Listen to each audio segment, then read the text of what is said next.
Welcome to SciTech Info, dear UPSC, TNPSC, NEET and JEE aspirants and school and college students.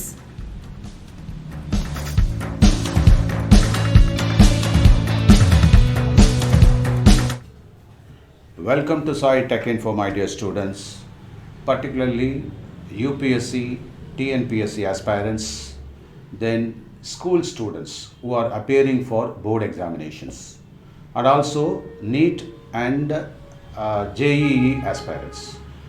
இவங்க எல்லாருக்கும் சேர்த்து தான் ஒட்டுமொத்தமாக, அதாவது உங்களுக்கு கொஷின்ஸ் வந்து எம்சிக்யூ பாணியில் கேட்டாலும் சரி, டிஸ்கிரிப்டிவாக ரெகுலராக கன்வென்ஷனலாக டிஸ்கிரிப்டிவாக கேட்டாலும் சரி, இந்த ரெண்டுத்துக்குமே பொருந்துவது. அதாவது இந்த லெக்சர் ஆரம்பிக்கிறதுக்கு முன்னாடி அஃப்கோர்ஸ் நான் டைட்டில் என்னன்னு சொல்லணும். How to prepare for examinations. யார் யாருக்கு யூபிஎஸ்சி, டிஎன்பிஎஸ்சி, நீட்டு, ஜேஇஇ, போர்டு எக்ஸாமினேஷன் எல்லாருக்குமே ஒட்டு மொத்தமாக சேர்த்து தான் இதை சொல்கிறேன். சரிங்களா? ரைட். இப்போது ஒரு ஒரு கதை மாதிரி தான் இருக்கும். இது நல்லா கவனிங்க. பெபிள் சாண்ட் வாட்டர் அப்ரோச் அப்படின்னு சொல்லுவாங்க. இந்த பெபிள் சாண்ட் வாட்டர் அப்ரோச்னா என்ன?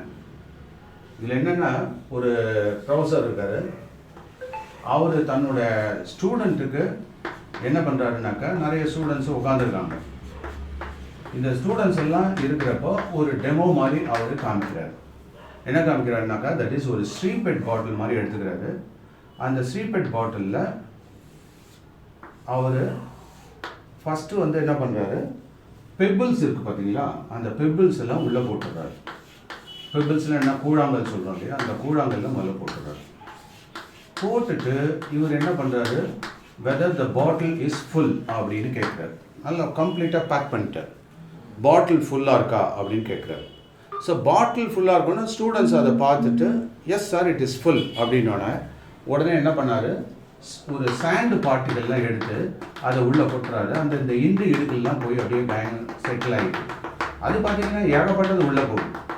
உள்ளே போனோன்னே இப்போ என்ன சொல்கிறாரு, அப்பா பாட்டில் ஃபுல்லாக இருந்ததுனாக்கா சாண்ட் பார்ட்டிகல் எப்படி போகும்? அப்போ பாட்டில் ஃபுல்லாக இல்லை, அங்கே ஏதோ கேப் இருக்குது, இண்டு இடுக்கெலாம் இருக்குது அப்படிங்கிறத நீ புரிஞ்சுக்கணும் இல்லையா? அப்போ எப்படி நீ ஃபுல்லுன்னு சொல்லுவ அப்படின்னு. சாரி சார், நீங்கள் சாண்டு அந்த இடுக்கு அந்த கேப்புங்கிறத நாங்கள் மறந்துட்டோம், நாங்கள் சரியாக பார்க்கல. அந்த கேப்புக்குள்ளெல்லாம் இது சாண்ட் பார்ட்டிகல் ஃபைனராக இருக்கிறதுனால உள்ளே போய் பூந்துருச்சு.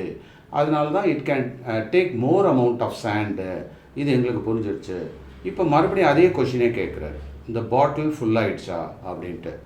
இப்போ தெளிவாக இருக்குது. என்ன பண்ணுறாங்க, பாட்டில் இருக்குது, அந்த பாட்டிலில் முதல்ல பெபிள் போட்டிருக்காரு, அதுக்கப்புறம் சாண்ட் பார்ட்டிகல் போட்டு நல்லா ஸ்டஃப் பண்ணிட்டாரு. இதுக்கு மேலே இண்டு எடுக்க கூட முடியாது, அந்தளவுக்கு டைட் பேக்கிங். சார் இனிமேட்டு போடவே முடியாது அப்படின்னு, உள்ளே போகவே முடியாது, கம்ப்ளீட்லி அது ஃபில் அப்படின்னு சொல்கிறாரு. உடனே இன்னொன்று என்ன சொல்கிறார் அப்படின்னா, அந்த இடத்துல வாட்டரை எடுத்து போடுவோம் அப்படிங்கிறாரு. ஸோ வாட்டரை எடுத்து போட்டால் அது பாட்டுக்கு வாட்டர் உள்ளே போய்கிட்டே இருக்குது. உள்ளே போனோன்னா எப்பா கம்ப்ளீட்லி பேக்டு ஃபுல் அப்படின்னு சொன்னீங்க. இப்போ தண்ணி உள்ளே போயிட்டு இருக்குது அப்படின்னு பார்த்தா தண்ணி ஏகப்பட்டது உள்ளே போயிட்டே இருக்குது. உள்ளே போனோன்னு இது பயங்கர ஆச்சரியமாக போச்சு பசங்களுக்கு. என்னடா அது நம்மளை ஃபுல் பண்ணிட்டாரே சார் அப்படின்னு சொல்லிட்டு. உடனே அவர் மறுபடியும் சொல்கிறாரு, இப்போ ஃபுல்லா அப்படின்னு கேட்குறாரு. கேட்டோன்னா பசங்க, சார் நீங்கள் எங்களுக்கு ஏதாவது ஒன்று சொல்லி எங்களை வந்து முட்டாளாக்கிடுறீங்க, அதனால் இது ஃபுல்லாக இல்லைன்னு எங்களுக்கு சொல்ல தெரியல அப்படின்னு சொல்லிடுறான் சேஃபாக. உடனே அவர் என்ன சொன்னார், நான் உங்களை முட்டாளாக்குறது ஒரு வாத்தியாரோட கடமை அப்படின்னு நினைக்காத, முட்டாளாக்குறதுன்னு கிடையாது, எந்த அளவுக்கு நீங்கள் கேப் இருக்குன்றது தான் நாங்கள் பார்க்குறோம். இப்போ இன்னொரு பாட்டில் இப்போ ஃபுல்லாக தான் இருக்குது, நீங்கள் சொன்னது மாதிரி முதல்ல சொன்னது தப்பு, இப்போ ஃபுல்லாக தான் இருக்குது. ஆனால் இன்னொரு விஷயம் தெரிஞ்சுக்கோங்க, இப்போ நான் இதே எக்ஸ்பெரிமெண்ட்டு நான் என்ன பண்ணுறேன், மறுபடியும் இந்த ஸ்ரீபட் பாட்டிலை எடுத்துக்கிறேன். இன்னொரு ஸ்ரீபட் பாட்டில் கொண்டு வந்துட்டாங்க, அதில் வந்து எடுத்து வச்சுருக்காரு. இப்போ என்ன பண்ணுறாரு, தண்ணியை தூக்கி உள்ளே கொட்டுறாரு. ஃபுல்லாக ஆகிடுது தண்ணி. ஆனோன்னே ஒரு பையனை கூப்பிட்டு, அப்பா இந்த பாட்டில் ஃபுல்லாக இருக்கா அப்படின்னோடனே அவன் சொன்னான், இல்லை சார், நம்ம ஜென்ரலாக சொல்லுவோம்ல, ஏன்னா முதல்ல ஏமாத்தினா இந்த தடவை ரொம்ப கராராக இருப்போம் அப்படின்னு சொல்லிட்டு, இல்லை சார் அதுக்குள்ளே கேப்பெல்லாம் இருக்குது அப்படின்னு சொன்னான். உடனே என்ன பண்ணார், இங்கே வா அப்படின்னு கூப்பிட்டு சாண்டை உள்ளே கொட்ட சொன்னார்.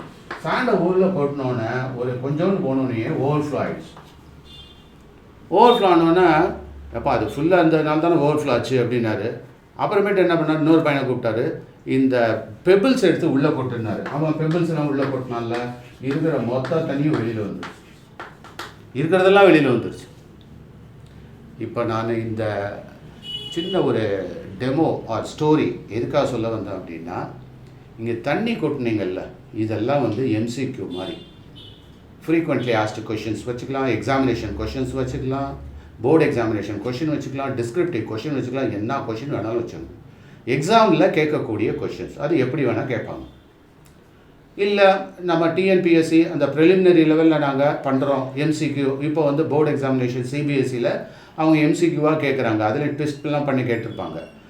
இப்போது நீங்கள் நல்லா கற்பனை பண்ணி, நம்ம போர்டு எக்ஸாம் ஸ்டூடெண்ட் எடுத்து இப்போ காவியா இருக்கா, காவியா ஓமா போர்டு எக்ஸாமினேஷனில் நீ வந்து இப்போ நம்ம வந்து இந்த பேசிஸில் தான் போயிருக்கோம் இல்லையா, நல்ல கேமராக்குள்ளே வந்துடு.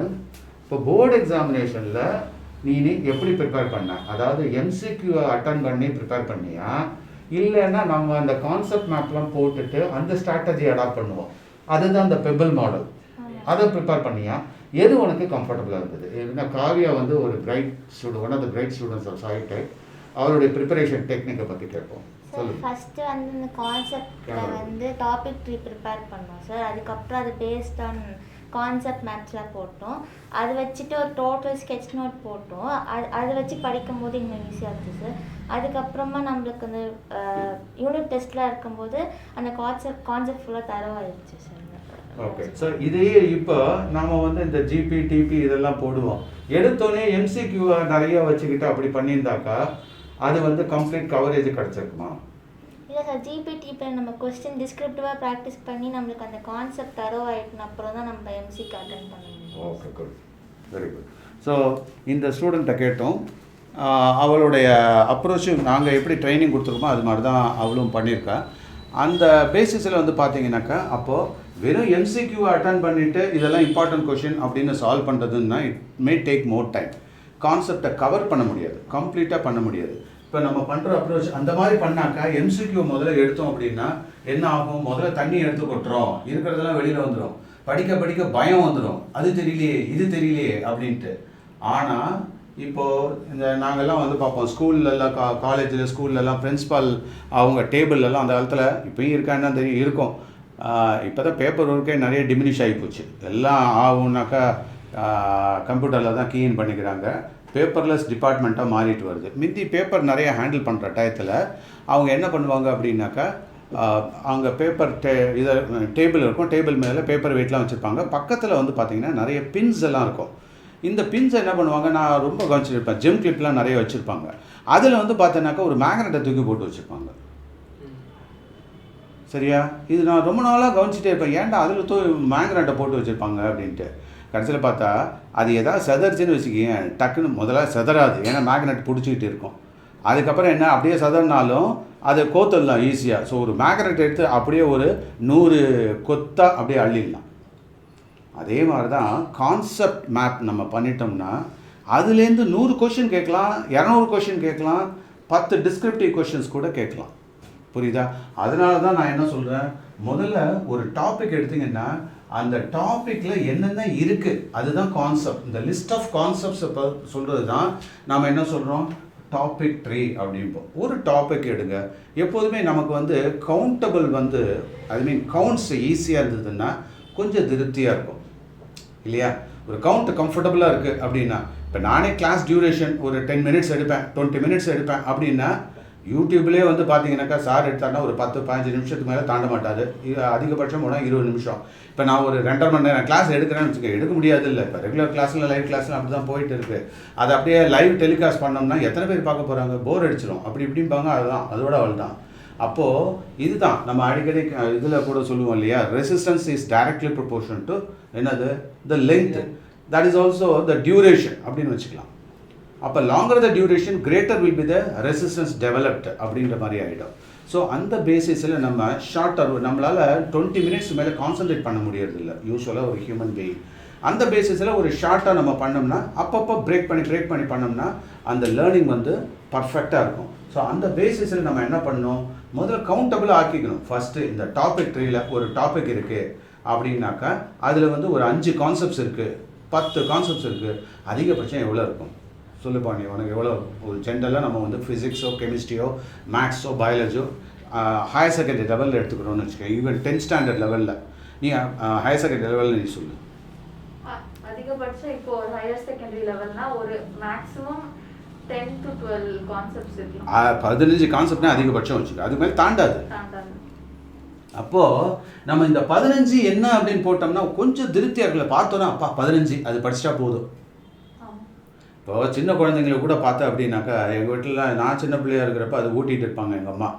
தட்டு நிறைய சாதத்தை வச்சு மலை மாதிரி குமிச்சு அதை பள்ளத்தாக்கு போட்டு அதுக்குள்ளே பால் சாதமோ எதையோ ஒன்று ஊற்றி, புரியுதா, அதை வந்து சாப்பிடுதான். அதை பார்த்தோன்னே அப்படியே பயங்கரமாக இருக்கும், நமக்கு மலைப்பாக இருக்கும். மலையை பார்த்துட்டு சில பேர் நல்ல காலத்தில் நல்லா அவன் வந்து மலை மாதிரி வெட்டி பள்ளத்தாக்கு மாதிரி பண்ணி அதில் பாத்தி கட்டி சாப்பிட்ற கும்பல் வேறு.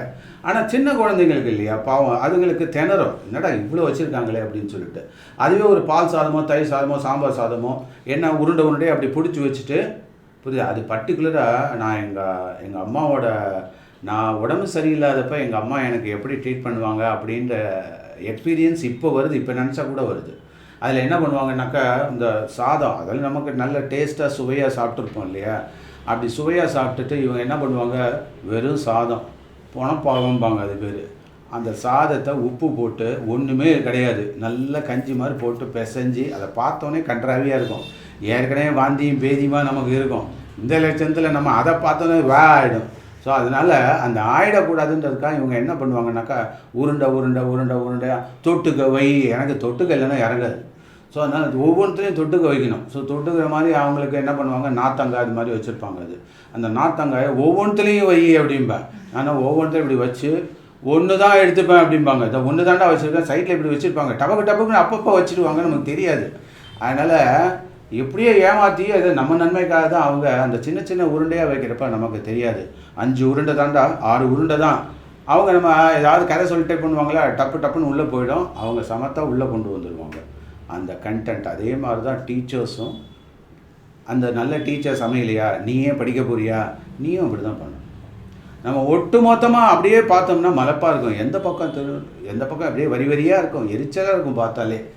இதுவே நம்ம வந்து என்ன பண்ணுறோம், நம்ம ஸ்கெட்ச் நோட் அப்ரோச்சில் ஒரு ரேடியலாக நம்ம பண்ணுவோம், ஒரு மேப்பிங் மாதிரி போடுவோம். அந்த டாபிக் ட்ரீ அப்படியே விரித்து இவ்வளோ தாண்டா கண்டென்ட்டு. இப்போ மாமா வெளியிலேருந்து வராரு, வந்தோன்னா பேக்கில் அது என்ன இருக்காது, என்ன வச்சுருக்காரு, அது பார்க்குற வரையும் நமக்கு நிம்மதியே இருக்காது. இதுதாண்டா நான் கொண்டு வந்திருக்கேன், 2 பிஸ்கட்டு, ஒரு லாரி சின்னதாக பொம்மை, அப்புறமேட்டு இதெல்லாம் வாங்கி வச்சுருக்கேன், இந்த பொடினாக்கா அப்போ திருப்தி ஆகிடும்.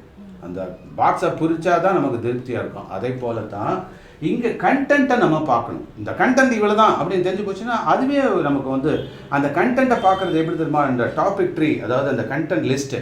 அதனால தான் டேபிள் ஆஃப் கண்டென்ட்ஸ் புக்கில் கூட கொடுப்பான். ஒரு புக்கை வாங்குகிறோம், அதில் பார்த்தோன்னே உடனே டேபிள் ஆஃப் கண்டென்ட்ஸ் கொடுக்குறோம். நல்லா கொஞ்சம் பார்த்தீங்கன்னா தெரியும்.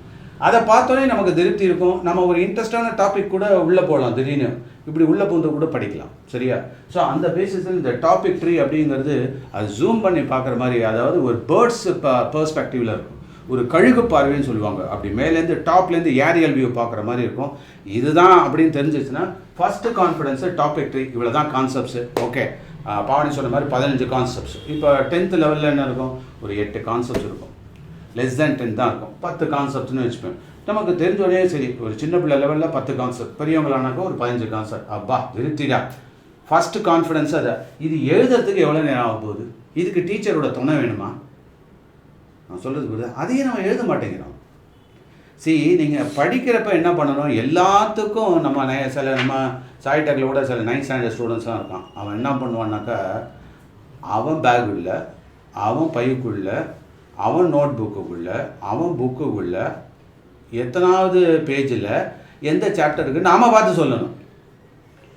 அந்த அளவுக்கு வாழைப்பழ சோம்பேறியாக இருப்பான் சில பேர், புரியுதா. எதை எடுத்தாலும், அதாவது பசங்க வந்து என்னென்னா, இப்போ சோம்பேறித்தனத்தோட உச்சக்கட்டத்தில் இருக்கிறவங்களாம் என்ன பண்ணுவான் தெரியுமா, இன்னொருத்தர் டீச்சர் எப்படி வேலை வாங்குறது அது நல்லா தெரிஞ்சு வச்சுருப்பான். நம்ம ஆளுங்க மாதிரி சில பேர் இல்லை, ரைட். அவன் நம்மள்கிட்டே வேலை கொடுத்துருப்பான். அதுக்கடுத்து என்ன பண்ணணும், ஏன்னா உன் புக்கை தான் படிக்கணும். அதுக்கடுத்து என்ன பண்ணணும், அவன் கேட்குறப்பயே வந்து பார்த்தான்னா, அதாவது என்னென்னா, இந்த வேலைக்கு ஆகாதவன்லாம் வேலைக்கு வந்தானா எப்படி இருக்குமோ அதுதான் இல்லையா. அடுத்த வேலை என்னன்றதை நாம் தெரிஞ்சு வச்சுக்கணும், புரிய வைக்கணும். அதுதான் ஒரு டீச்சருடைய கடமை. ஒரு ஸ்டூடெண்ட்டோட ரெஸ்பான்சிபிலிட்டி. அதை புரிய வச்சிட்டோம்னா நம்மளை டிபெண்ட் பண்ணி இருக்கக்கூடாது. எதுக்கு எடுத்தாலும் அப்படியே நின்றுட்டே இருக்குது. எது தெரியலையோ அதை கேட்டுக்கலாம், தப்பு இல்லை. அடுத்த டாஸ்க் என்னன்றது அந்த சீக்வன்ஸ், அந்த ஸ்டாண்டர்ட் ஆப்ரேட்டிங் ப்ரொசீஜர்னு சொல்லுவாங்கள்ல, அது தெரிஞ்சிருக்கணும். ஸோ இப்போ இந்த டாபிக் ட்ரீ வந்து முக்கியம். அதுக்கு அடுத்தது கான்செப்ட் மேப். இப்போ நிறைய கான்செப்ட்ஸ் இருந்தது தான் டாபிக் ட்ரீ. அதுலேருந்து ஒரு கான்செப்ட் எடு, அந்த கான்செப்ட் மேப்பை மேப்பிங் மாதிரி இந்த மாதிரி ரேடியெல்லாம் நம்ம போட்டு ப்ராக்டிஸ் பண்ணுவோம்ல, அந்த மாதிரி பண்ணலாம். அதில் உள்ள கீ பாயிண்ட்ஸ் எல்லாம் செலக்ட் பண்ணிக்க வேண்டியது, புல்லட்டட் பாயிண்ட்ஸாக போட வேண்டியது, ஒவ்வொரு ஸ்டாண்ட்ஸாவாக வரும். அந்த ஒவ்வொரு ஸ்டாண்ட்ஸாலேயும் கீ பாயிண்ட் எடுத்துக்க வேண்டியது. அதை பேஸ் பண்ணி நம்ம என்ன பண்ணலாம், அதை தான் நோட்ஸாக வச்சுருப்போம். அந்த நோடை பேஸ் பண்ணி செகண்டரி நோட்ஸ்னு ஃபார்ம் ஆகும் இல்லையா. ஸோ அப்போ ஒரு கான்செப்ட் மேப்பு ரெடி. இப்போ ஒரு கான்செப்ட் மேப் ரெடினா ஒரு போர்டு, இப்போ நானே அப்படி தானே உங்களுக்கு எடுக்கிறேன், அது ஈஸியாக இருக்கா இல்லையா. இப்போ நான் ஒரு உருண்டையை உருட்டி வச்சுட்டேன், கூட்டாஞ்சோறு மாதிரி இல்லை. அப்படியே வெளியிலலாம் போனோம்னா இப்போ பொங்கல் வருது, அப்போ என்ன பண்ணுவோம், காணும் பொங்கலுக்கெல்லாம் வெளியில் போவோம். எல்லோரும் ஒரு கூட்டாஞ்சோறு சாப்பிட்றது இல்லையா, அம்மா கையில் அப்படி உருட்டி உருட்டி கொடுப்பாங்க, நமக்கும் இன்ட்ரெஸ்டிங்காக இருக்கும், போகிறதே தெரியாது, கதை பேசிட்டு அப்படியே உள்ளே போய்டும். அதே மாதிரி தான் இந்த கான்செப்ட் மேப்பும். கூட்டாஞ்சோரை ஞாபகம் வச்சுக்கோ. அதுக்கு அடுத்தது இது ரெடி ஆயிடுச்சுன்னா இது மாதிரி எல்லா கான்செப்ட்ஸும் ரெடி பண்ணிடுவோம். அப்போது ஒரு சாப்டரில் இதுதான் கான்செப்ட். இப்போ நான் ஏற்கனவே சொல்லியிருக்கேன், அந்த கான்செப்டில் வரக்கூடிய என்னென்ன பாயிண்ட்டோ அதை வந்து ட்ரங்கேட் பண்ணி பியூட்டிஃபுல்லாக நிமோனிக் மாதிரி போட்டின்னா அப்போது அது ஒரு ஐடி மாதிரி கிரியேட் பண்ண, ஒரு QR கோட் மாதிரி வந்துடும் இல்லையா. இப்போ WIPGR சொல்கிறோம்ல, நிமோனிக். அந்த நிமோனிக் என்னென்ன பாயிண்ட்ஸோ அந்த ஃபஸ்ட்டு 2 லெட்டர்ஸையோ ஃபஸ்ட் லெட்டர்ஸை வச்சு ஒரு மீனிங்ஃபுல் வேர்டாக மாற்றிட்டோம்னா அந்த வேர்டு கேப்சர் பண்ணிடலாம் நம்ம ஈஸியாக இல்லையா. ஸோ அதை போட்டோம்னா நல்லா நினச்சிப்பார், ஒரு concept is equal to 1 word. கரெக்டாக? இப்போ 15 கான்செப்ட் சொன்னேன், 15 concept is equal to 15 words. அதுதான் ஒரு லெசனு. அப்போ ஒரு லெசனில் 15 வேர்டு படிக்கிறேன். அது மாதிரி எத்தனை லெசன் இருக்கும், 10 லெசன் இருக்கும், இல்லைன்னா அதிகபட்சம் 15 லெசன் இருக்கும். ஸோ 15 × 15 எவ்வளோ, 225, அரௌண்டு 300 வச்சுக்க. 300 வேர்டு உன் சாப்டர், உன்னுடைய புக்கு க்ளோஸ். ஆமாம், ரைட்? இதுதானே உண்மை. 300 வேர்டு தான். இந்த 300 வேர்டுக்குள்ளே நம்ம அத்தனை வேலை பண்ணலாம். அதை அப்படியே ட்ரங்கேட் பண்ணி வச்சுருக்கோம், நம்ம சுருக்கி வச்சுருக்கோம் நம்ம, புரியுதா. அதை அப்படியே ப்ளோ பண்ணிக்கலாமா. அப்போது இந்த கான்செப்ட் மேப்பை பற்றி நான் ஏற்கனவே பல வீடியோவில் சொல்லியிருக்கேன். இதெல்லாம் சேர்த்து ஒரு ஸ்கெட்ச் நோட்டாக ஓவர் வியூவாக கொண்டு வந்துடலாம். அப்போது ஒன் பேஜ் டாக்குமெண்ட்டு, அதுதான் சீட் ஷீட்னு சொல்லுவோம். அதை ஒரு ஸ்கெட்ச் நோட்டாக நம்ம போட்டுட்டோம் அப்படின்னா ஒரு சாப்டர் அப்படியே ஒரு ஸ்கெட்ச் நோட். அப்போ 15 சாப்டர் அப்படின்னா 15 ஸ்கெட்ச் நோட். முடிஞ்சுதா இல்லையா? அப்படியே முடிஞ்சிடும். 15 ஸ்கெட்ச் நோட் அப்படியே ஓவர். அப்போ எக்ஸாம் போடணுன்னா அந்த 15 ஸ்கெட்ச் நோட்டை எத்தனை தடவை வேணாலும் பார்க்கலாமே. அப்படியே நீ ப்ளூ பிரிண்ட் மாதிரி அப்படியே மனசில் ஏற்றிடு. இப்போ நீ என்ன கேள்வி கேட்டாலும் உன்னால் பதில் சொல்ல முடியும். நம்ம ஒரு ப்ராக்டிக்கலாக ஒரு டெமோ மாதிரி நம்ம பண்ணி பார்ப்போம் நெக்ஸ்ட்டு செஷனில். அப்போ நமக்கு என்ன ஆகிடும், அந்த இடத்த அப்படியே ஃப்ரேம் மெமரியை நம்ம தூக்கிடுவோம். அது அப்போ எந்த பாயிண்ட்டு கேட்டாலும் நம்மளால் சொல்ல முடியும் இல்லையா. ஸோ அந்த பேசிஸில் இனிமேட்டுக்கு தான் இந்த கான்செப்ட்ஸ் மேப்பு. இப்போ உனக்கு கொஷின்ஸ் எல்லாம் தயாராக இருக்கியா, ரெடியாக இருக்கா? இந்த கொஷினை கேட்டால் எதை எழுதணும், எலாபரேட்டிவ் எழுதுமா, ஷார்ட் ஃபார்மில் எழுதணுமா, 1 மார்க்கு தகுந்த மாதிரி எழுதணுமா, 2 மார்க்ஸ் தகுந்த மாதிரி எழுதணுமா, இல்லைன்னா MCQவா ஃபில்லப்பா. ஸோ அப்போ அதை டிசைட் பண்ணுறது தான் இந்த FAQ, ஃப்ரீக்வெண்ட்லி ஆஸ்டு கொஷின். இதை தான் கொஷின் பேங்க்கில் போடுன்னு நான் அடிக்கடி சொல்லுவேன், புரியுதா. ஃப்ரீக்வெண்ட்லி ஆஸ்டு கொஷின்ஸை கொஷின் பேங்க்கில் எழுதுவோம். எவ்வளோண்ணா, ஒரு நாளைக்கு ஒரு 9 கொஷின் எழுத முடியாதா? 9 கொஷின்ஸ் டார்கெட் பண்ணு. ஒரு சாப்டரை முடி, 9 கொஷின்ஸை இல்லைன்னா ஒரு கான்செப்டை எடுத்துக்கோ, 9 கொஷின்ஸை முடி. ஸோ இந்த பேசிஸில் வந்துடும். அதுக்கப்புறம் என்னன்னாக்கா நாம் GP பண்ணுறோம், புரியுதா. அப்போ GPயில் என்ன பண்ணுறோம், கைடட் ப்ராக்டிஸாக அந்த இடத்துல வந்துடும். அதான் இந்த கொஷினுக்கு எப்படி ஆன்சர் எழுதணும் உனக்கு தெரிஞ்சால் எழுதிப்பார். இல்லைனாக்கா உன்னுடைய மென்டார், உன்னுடைய ஃபேக்கல்ட்டி, உன்னுடைய ஸ்டாஃபு, உன்னுடைய டீச்சர்ஸ்ட்டை கேட்டு, இல்லைன்னா உங்கள் பேரண்ட்டை கேட்டு இது கரெக்டு தானா, இல்லைன்னா கைடை பார்த்து இந்த கொஷினுக்கு இப்படி தான் ஆன்சர் எழுதணுமா தெரிஞ்சுக்கோ. அதுக்கு அடுத்தது ஒன்ஸ் ஸ்டாண்டர்டைஸ் பண்ணிட்டேன், இந்த கொஷினுக்கு இதான் sir. What's your name? Pavani இல்லையா. இந்த இதை எந்தெந்த இடத்துல எப்படி சொல்லணும்னு இருக்குது. சாதாரணமாக கேட்டால் what is your name, my name is Pavani, இதுதான் சொல்லி கொடுத்துருப்பாங்க, புரியுதா. ஆனால் இதே இது ஒரு பாஸ்போர்ட் ஆஃபீஸில் சொல்லணுன்னா வெறும் பாவனியெல்லாம் சொன்னால் பத்தாது, புரியுதா. அவனுக்கு டக்குன்னு புரிகிற மாதிரி சொல்லணும், பாவனி ஃப்ரம் இந்தியா, புரியுதா. இவங்க அமெரிக்கன் எம்பசிலேயோ இல்லைனாக்கா அமெரிக்காவில் எங்கேயாவது ஒரு இடத்துல இருக்கா அப்படின்னா, நாட் ஓன்லி அமெரிக்கா, ஏதோ இன்டர்நேஷ்னல் லெவலில் ஏர்போர்ட்டில் இருந்தாக்கா அவள் எங்கே அப்படின்னு சொல்லி அங்கே போய் பாவனி ஃப்ரம் குளத்தூர் அப்படின்னு அவனுக்கு என்ன கிளாச்சோர், அவன் இதை கோலாலம்பூர்னு நினச்சிப்பாங்க. சரியா? ஸோ அப்போ எந்த இடத்துல எப்படி சொல்லணுன்ற ஒரு ட்ரைனிங் இருக்குல்ல, இதுதான் ஸ்டாண்டர்டைசிங் த ஆன்சர்னு பேர். நான் சொல்கிற பாயிண்ட் புரியுதா?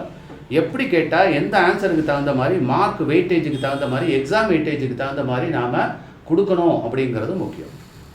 சரியா? ஸோ அப்போ அந்த பேசிஸில் தான் நம்ம சொல்லணும். ஓகேவா? அடுத்தது, ஸோ அதை தான் நம்ம ஜிபியில் ப்ராக்டிஸ் பண்ணுறோம். அது ஸ்டாண்டர்டைஸ் பண்ணிட்டோம். ஸோ யூ காட் த, இப்போ வெரி சிம்பிள் தானே. What are the frequently asked questions and what are the required answers, specified answers. அது நமக்கு தெரியாது. நாம் பல பேர் என்ன பண்ணுவோம், ஈவன் பர்டிகுலராக கெமிஸ்ட்ரி, அப்புறம் சில டிஸ்கிரிப்டிவ் சப்ஜெக்ட்ஸ் எல்லாம் அவன் எழுதுறது தான் ஆன்சர்னு நினச்சிப்பான். இப்போ ஈவன் பயாலஜியில் கூட அது கெமிஸ்ட்ரி பயாலஜிலாம் கிடச்சதுனாக்கா, சில டிஸ்கிரிப்டிவ் கிடச்சதுனாக்கா அடி சும்மா அட்டகாசமாக எழுதுவான்.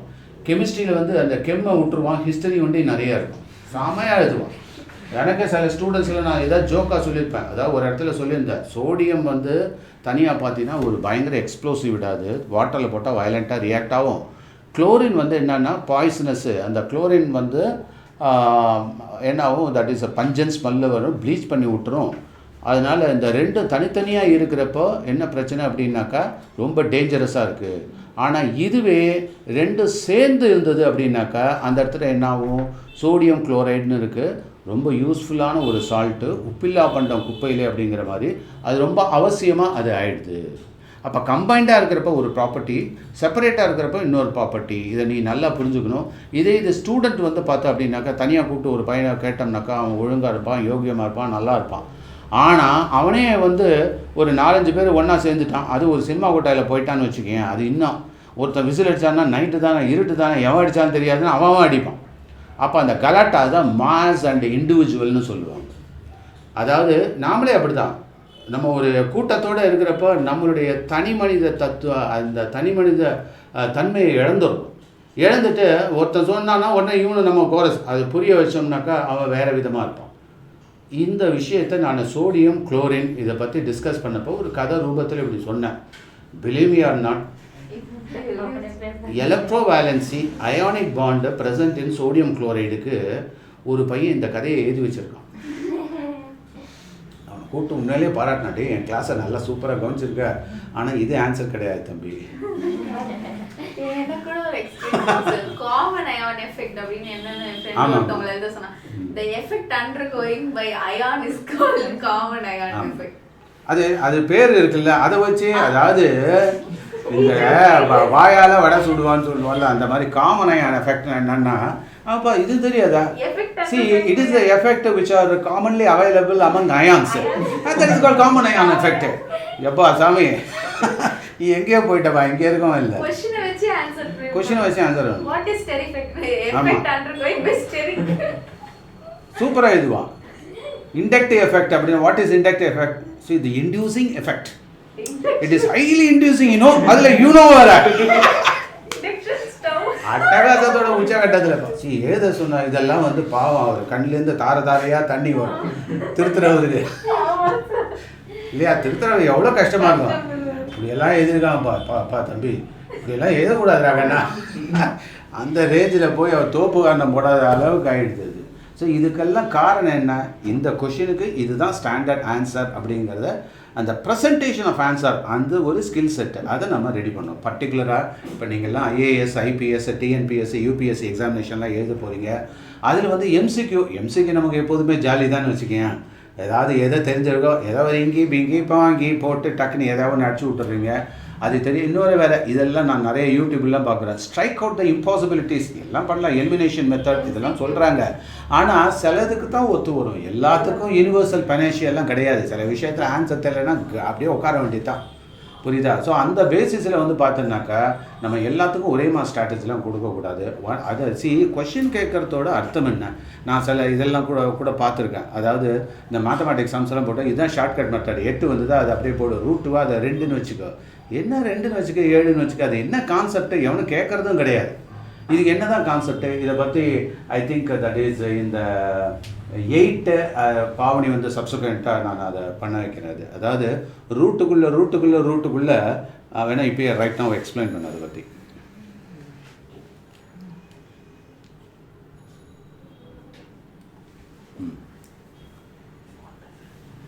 இப்போ பாவனி எக்ஸ்பிளைன் பண்ணுவாங்க. இது வந்து ஒரு ஸ்டாண்டர்டான இது மாதிரி சம்ஸ் எல்லாம் ரொம்ப ஸ்டாண்டர்டாக இருக்கும்.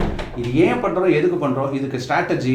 ஆனால் ஷார்ட்கட் மெத்தட் அப்படிங்கிற போர்வையில் இவங்க என்ன பண்ணுறாங்கன்னாக்கா கண்டதையும் பண்ணிகிட்டு இருக்காங்க. அதாவது ஒரு இந்த கான்செப்ட் உனக்கு புரிஞ்சிருக்கா, அதுக்காக தான் கேட்குறான். எனக்கு அந்த கான்செப்ட் புரிஞ்சிருக்கு சார், அதெல்லாம் போட்டு பண்ணுறதுக்குலாம் எம்சிக்யூவில் நேரம் இல்லைன்னு தெரியுது. ஆனால் இதை ப்ராக்டிஸ் பண்ணியிருந்தோம்னாக்கா நமக்கு ஆன்சர் டக்குன்னு வந்திருக்கும். யாரும் உன்னுடைய டிஸ்கிரிப்டிவ்லாம் பார்க்க போகிறது கிடையாது. But we should be confident. இல்லை இந்த கொஷின் அப்படி வச்சுக்கிட்டு இன்டர்வியூவில் கேட்டாங்கன்னு வச்சுக்க தத்தி ஆட்டம் வளரும். அதனால தான் நம்மளுடைய ஸ்டூடெண்ட்ஸை நாம் வந்து என்ன பண்ணுறோன்னா வெறுமனே ப்ரிலிமினரியில் எம்சிக்யூ மட்டும் நம்ம கிடையாது, டிஸ்கிரிப்டிவ்லையும் தயாராகணும், இன்டர்வியூவில் கேட்டாலும் தயாராகணும். இந்த கொஷின் இப்படி வச்சுப்பாங்க. தம்பி இது வந்து நீ போட்டிருந்தா கரெக்டான ஆன்சர் தான் கொடுத்துருந்தா, அவர் போர்டை கொடுத்து நீ போடுவியா அப்படின்னோன்னா அங்கே வந்து இதெல்லாம் சொன்னால் what is the concept behind that தெரியாது. அப்போ இன்டர்வியூவில் out. Over to Pavani.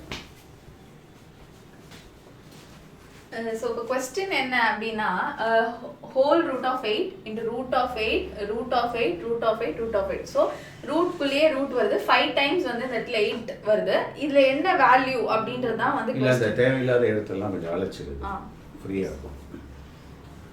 Root 5லாம்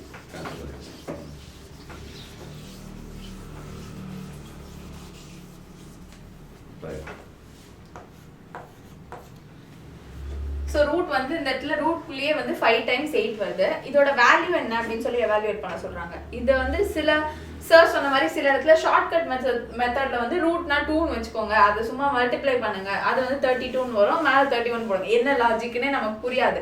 short time மெமரிஸ்க்கு வேணா இது வந்து யூஸ்ஃபுல்லாக இருக்கலாம். லாங் டைம் ரன்னுக்கு நம்மளோட ஃபுல் லைஃப் டைம் இந்த மாதிரி ஒரு ஷார்ட்கட் மெத்தட்னா நம்ம அந்த டெம்பரரியாக அந்த எக்ஸாம் டைத்துக்கு மட்டும்தான் அந்த ஷார்ட்கட்ஸ்லாம் யூஸ் ஆகும். ஃபுல்லாக வந்து இது அந்த ஷார்ட்கட்ஸ் வச்சு ஞாபகம். இப்போ திருப்பி நம்மளே இன் ரிட்டன் வந்து யாராவது இது எப்படி வரும்னு கேட்டால் நமக்கு சொல்ல தெரியாது. கேட்டால் ஷார்ட்கட் அப்படின்னா அது வந்து வேலைக்காகுது. இதில் இது கான்செப்ட் பிஹைண்ட் திஸ் என்னன்னு நம்ம தெரிஞ்சுக்கணும். அதே டைம்ல ஷார்ட்கட்டும் யூஸ்ஃபுல்லாக இருக்கும். பட் அந்த கான்செப்டை தெரிஞ்சுக்கிட்டு ஷார்ட்கட் போட்டால் பரவாயில்ல. ஸோ அதில் இந்த சமக்கு பின்னாடி இருக்கிற கான்செப்ட் என்னன்னா 2 ஃபார்முலா தான். a power m the whole power n is equal to a power mn, a power m into a power n is equal to a power m plus n. இந்த 2 formula தான் இந்த மொத்த சம்மையும் நம்ம solve பண்றது. அதே மாதிரி இந்த ரூட் எப்படி பவரா நம்ம மாத்துறோம் அதையும் சொல்லிடு. சோ இப்போ சிம்பிளா இப்போ √2 அப்படினா அந்த ரூட்னாலே that is nothing but power 1/2. இப்போ எப்படி 2 ஸ்கொயரோ அந்த மாதிரி ரூட்ன்றது எப்படி இருக்கும்னா பவர் 1/2. அதுதான் வந்து நம்ம ரூட். வேற என்ன நம்பர் எடுத்துக்க? ரூட்க்கு பதிலா √10. இப்போ √10 அப்படினு எடுத்துக்கிட்டா 10 பவர் 1/2. சோ இந்த கியூப் ரூட் ஆஃப் 10 அப்படினா இப்போ கியூப் ரூட் ஆஃப் 10னா இப்போ இது வந்து 10, இங்க வந்து நம்ம கியூப்னு ரெப்ரசன்ட் பண்ணுவோம். அது nothing but that is 10 power 1/3. அதான் வந்து கியூப் ரூட் ஆஃப் 10. இப்போ இது அழைச்சிடலாம் அந்த பார்ட். ஸோ இந்த 2 ஃபார்முலா மேஜரா யூஸ் பண்றோம். இப்போ வந்து எப்படி இந்த ரூட்டை வந்து பவர் டேர்ம்ஸ்ல முதல்ல நம்ம கன்வெர்ட் பண்ணணும். நான் ஆல்ரெடி சொன்ன மாதிரி ரூட் அப்படின்றது வந்து power 1/2. Always go from right to left. So போகும்போது ஃபர்ஸ்ட் உள்ள இருக்கிற அந்த இன்னர் மோஸ்ட் டேர்ம் ரூட்டிங் அதை வந்து 8 பவர் 1/2ன்னு எழுதிக்கிறோம். அடுத்து வந்து இங்கே ஒரு 8 இருக்கு, அதை 8 பவர் இங்கே bracket the whole power 1/2 into 8 power the bracket whole power 1/2. அடுத்து இங்கே ஒரு 8 இருக்கு, அதை into 8 the whole power இங்கே 1/2. இங்கே ஒரு 8 இருக்கு, 8 the whole power 1/2. இங்கே ஒரு 8 இருக்கு, 8 the whole power 1/2. ஸோ டோட்டலாக 5 டைம்ஸ் 1 2 3 4 5 8 இருக்கு. 5 டைம்ஸ் பவர் 1/2 1 2 3 4 5. இதை வந்து நம்ம பவரில் மாற்றியாச்சு.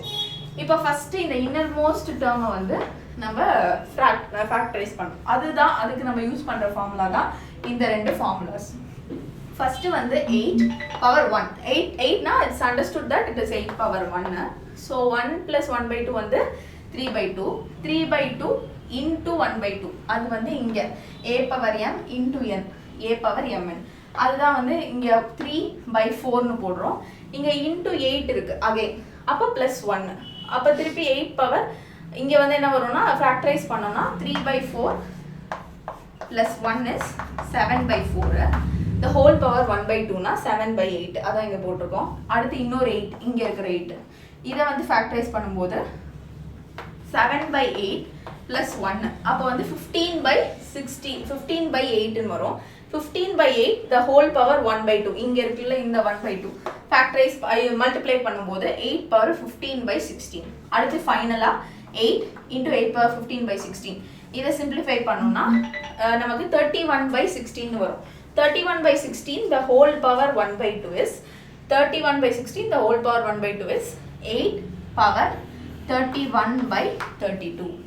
இதுதான் இதோட ஆன்சர்.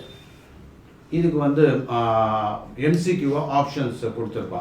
8 power 31/32, 8 power 1/32, 8 power 7/34 அப்படின்னு இஷ்டத்தை கொடுத்துருப்பா. நம்ம அதில் அப்ராப்ரியேட் ஆன்சர் இந்த பேசிஸில் நமக்கு தெரியும். ஏற்கனவே இந்த சம் பார்த்துருந்தோம்னா நமக்கு ஒரு ஐடியா கிடைச்சிடும். இப்போ ஒவ்வொரு ஸ்டேஜில் என்னென்ன வருதுன்றதை நம்ம புரிஞ்சு வச்சுக்கணும். இதை பேஸ் பண்ணி நான் அடிக்கடி சொல்லுவேன், அந்த மாடல் ப்ராப்ளம் மேப்பிங். அப்போது 5 தடவை வந்தால் என்ன ஆன்சர், 4 தடவை வந்தால் என்ன ஆன்சர், 3 தடவை வந்தால் என்ன ஆன்சர், கிட்டத்தட்ட நமக்கு ஒரு ரஃப் ஐடியா கிடைச்சிடும். இப்போ இதுக்கு இதுதான் ஆன்சர்னு தெரிஞ்சு போச்சு. ஆனால் இதுக்கு வேறு ஏதாவது மெத்தட் இல்லையா அப்படின்னு பார்த்தோம் அப்படின்னா, அங்கே வந்து நம்ம இன்னொரு மெத்தட் அடாப்ட் பண்ணலாம். குவாட்ரட்டிக்கை வந்து அப்ளை பண்ணலாம். எப்போ? அது இன்ஃபினிட்டியாக போகிறப்போ. அப்போ அதுக்கு நான் ஒரு எக்ஸாம்பிள் சொல்கிறேன். இப்போ இது வந்து இப்போ டெர்மினேட்டிங் நான் டெர்மினேட்டிங் ஒரு டேர்ம் இருக்கு. இப்போ டெர்மினேட்னா அதோட ஸ்டாப் ஆகிடும். அது இங்கே வந்து இவ்வளோதான் டேர்மு, இதை எவாலுவேட் பண்ணி ஆன்சர் கண்டுபிடிக்கணும்னு சொல்லியிருக்காங்க. இதுவே இதுவே வந்து இப்போ இன்ஃபினிட்டி அப்படின்னு வந்ததுன்னா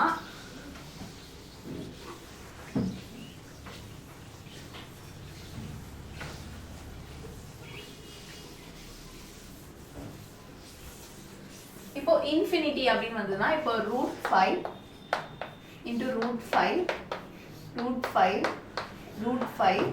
it goes on to infinity, that is equal to what? இதுதான் வந்து question.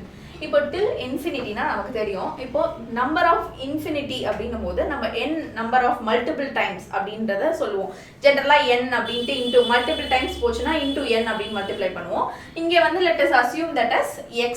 ஸோ அப்போ இந்த டேர்மை வந்து நான் x-ன்னு வச்சுக்கிறேன். அப்போ ஸோ இப்போ இந்த டேர்மை வந்து நம்ம எக்ஸ்ன்னு வச்சுக்கலாம். அப்போ 5 into x that is equal to x. So ஏன் இந்த இடத்துல வந்து நான் இந்த மாதிரி எக்ஸ்ன்னு எடுத்துக்கிறேன்னா டில் இன்ஃபினிட்டின்றதுனால நம்ம மல்டிபிள் டைம்ஸ் அப்படின்றதுனால எக்ஸ்ன்ற ஒரு டேர்மால அந்த மல்டிபிள் டைம்ஸை வந்து ரெப்ரசென்ட் பண்ணுறோம். ஸோ இப்போ that is equal to X. இப்போ வந்து ஸ்கொயரிங் ஆன் போத் சைட்ஸ் அப்போ பண்ணும்போது நமக்கு என்ன வரும்? ஸ்கொயரிங் ஆன் போத் சைட்ஸ் பண்ணால் இந்த இடத்துல root into root வந்து it becomes a 5x and that is equal to x square. So அப்போ 5x is equal to x square. அப்போ x is equal to 5. So அப்போ வந்து ஆன்சர் இதோட value என்னன்னா 5 தான் ஆன்சர். இதுவே இப்போ ஒரு √30 plus √30 plus √30 and so on.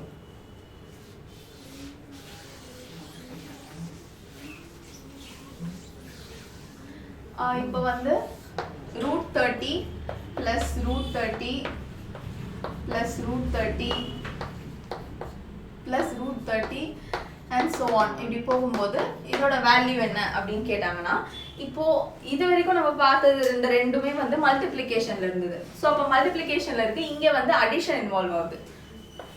இந்த டேர்மை இதுவும் அதே மாதிரி தான் டாட் டாட் டாட்னு போட்டாலுமே இட் ரெப்ரசன்ஸ் அது வந்து இட் ரெப்ரசன்ஸ் இன்ஃபினிட்டி தான். ஸோ இட் கோஸ் ஆன் அப்படின்னு. அப்போ இந்த டேர்மை வந்து நம்ம எக்ஸ்ன்னு வச்சுக்கிறோம் அண்ட் அதோட ஈக்குவலன்ட் டேர்மையும் எக்ஸ்ன்னு வைக்கிறோம். அப்போ whole root of 30 plus x is equal to x. ஏன் எக்ஸ்ன்னு ரெப்ரசென்ட் பண்ணுறோம்னா அந்த மல்டிபிள் டைம்ஸை காட்டுறதுக்காக தான் இந்த எக்ஸ்ன்ற டேர்மை இன்ட்ரடியூஸ் பண்ணுறோம். இப்போ திருப்பி ஸ்கொயரிங் ஆன் போத் சைட் பண்ணும்போது ஸ்கொயர் ரூட் ரிமூவ் ஆகிடும். We'll get 30 plus x and x square பண்ணால் வீல் கெட் x ஸ்கொயர்.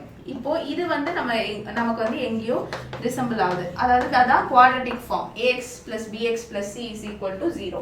அந்த ஃபார்மில் தான் இது இருக்குது. இப்போ அது நம்ம வந்து மிடில் டேர்ம் ஃபேக்டரைசேஷனில் சால்வ் பண்ணோம்னா x square minus 6x plus 5x minus 30 is equal to 0 வரும். இதை வந்து ஸ்ப்ளிட் பண்ணியிருக்கோம், மிடில் டேர்மை ஸ்ப்ளிட் பண்ணியிருக்கோம். அப்போ இங்கே வந்து காமன் எடுக்கிறோம். அப்போ x minus 6 plus 5, இங்கே 5 காமன் எடுக்கிறோம், x minus 6 that is equal to 0. So அப்போ வந்து நமக்கு ரெண்டு ஃபேக்டர்ஸ் வருது. ஒன்று வந்து x plus 5, இன்னொன்று x minus 6 that is equal to 0. x plus 5 is equal to 0 னா x is equal to -5 வரும். ஒரு ரூட்ல வந்து இப்போ 30 plus x இருக்கு. அப்போ x 5 சப்ஸ்டிட்யூட் பண்ணனா 30 - 5 வந்து 25 வரும். ஆனா இந்த இடத்துல வந்து நெகட்டிவா வருது. அப்ப அது ரெண்டும் ஈக்குவலன்ட் கிடையாது. சோ இந்த வேல்யூ வந்து வராது நமக்கு. இப்போ x - 6 is equal to 0 னா x is equal to 6. இப்போ எவாலுவேட் பண்ணி பார்த்தோம்னா 30 plus 6 வந்து 36. root of 36 is 6. சோ அதனால x 6 அப்படின்றது வந்து நம்ம எடுத்துக்கலாம். அதான் இதோட ஆன்சர். Okay, very good. இப்போ வந்து அந்த x நம்ம அஸ்யூம் பண்ணோம்ல, அது எதனால x ன்னு அஸ்யூம் பண்ணிட்டோம்? ஏன்னா இப்போ எப்பவுமே ஒரு டேர்ம் வந்து இப்போ 6 வந்து n டைம்ஸ் போகுது அப்படின்றத நம்ம எப்படி ரெப்ரசன்ட் பண்ணுவோம்னா 6n ரெப்ரசன்ட் பண்ணுவோம். அந்த மாதிரி இது அடிஷன்ல வந்து n டைம்ஸ் இது வந்து ஆட் ஆயிட்டே இருக்கு கண்டினியூஸா அப்படின்றது இந்த டேர்ம் தான். அதுவும் 30 தான் ஆட் ஆயிட்டு இருக்கும்போது அதை நம்ம xன்ற ஒரு டேர்மா அந்த ஃபுல் டேர்மையும் வச்சுட்டு அதை xன்னு ஆட் பண்ணோம்னா அதோட ஆன்சர் வந்து நமக்கு கிடைக்கும். அந்த மல்டிபிள் டைம்ஸ் ரெப்ரசன்ட் பண்றதுக்கு தான் அது காமனா x n அந்த மாதிரி டேர்ம்ஸ்லாம் எடுக்கிறோம். Okay, very good Bhavani.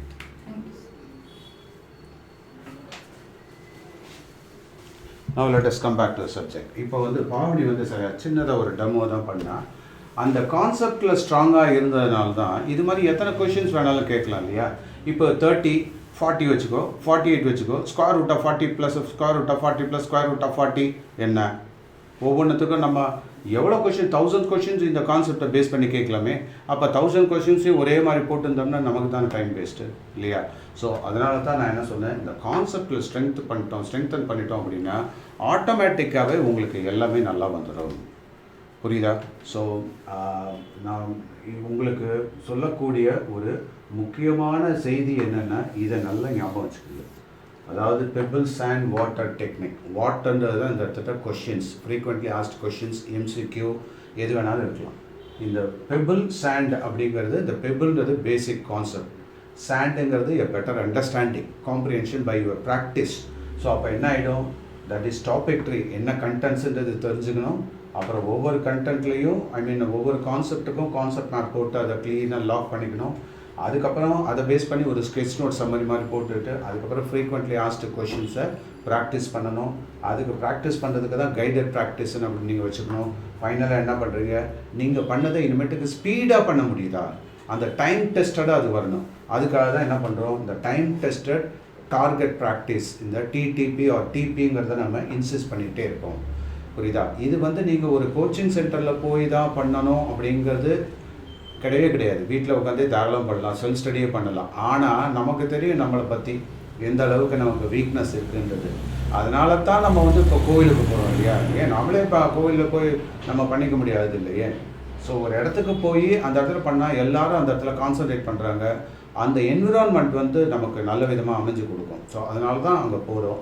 நீங்கள் எந்த கோச்சிங் சென்டர் செலக்ட் பண்ணுறதா இருந்தாலும் லிமிட்டட் ஆடியன்ஸு, பெட்டர் ஃபேக்கல்ட்டி, நல்ல மோட்டிவேஷன் தரக்கூடியவங்க, நல்ல ஸ்டடி மெட்டீரியல் சொல்கிறவங்க, டவுட்டை கிளாரிஃபை பண்ணுறவங்க இருக்காங்களா, பக்கத்தில் இருக்கா, இதெல்லாம் பார்த்து சேருங்க. சரியா? ஸோ உங்களுடைய முயற்சி என்றைக்கும் திருவினையாகும். அதனால் உங்களுடைய முயற்சி சக்ஸஸ்ஃபுல்லாக வர்றதுக்கு ஆண்டவனை பிரார்த்தனை பண்ணிப்போம். இந்த நல்ல ஸ்ட்ராட்டஜியை எடுத்துக்கிட்டு start early, drive slowly, reach safely. Okay, may god bless you. Thank you my students.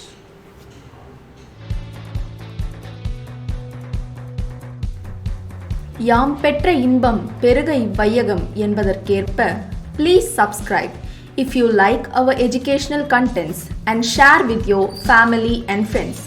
Thank you for spending your valuable time.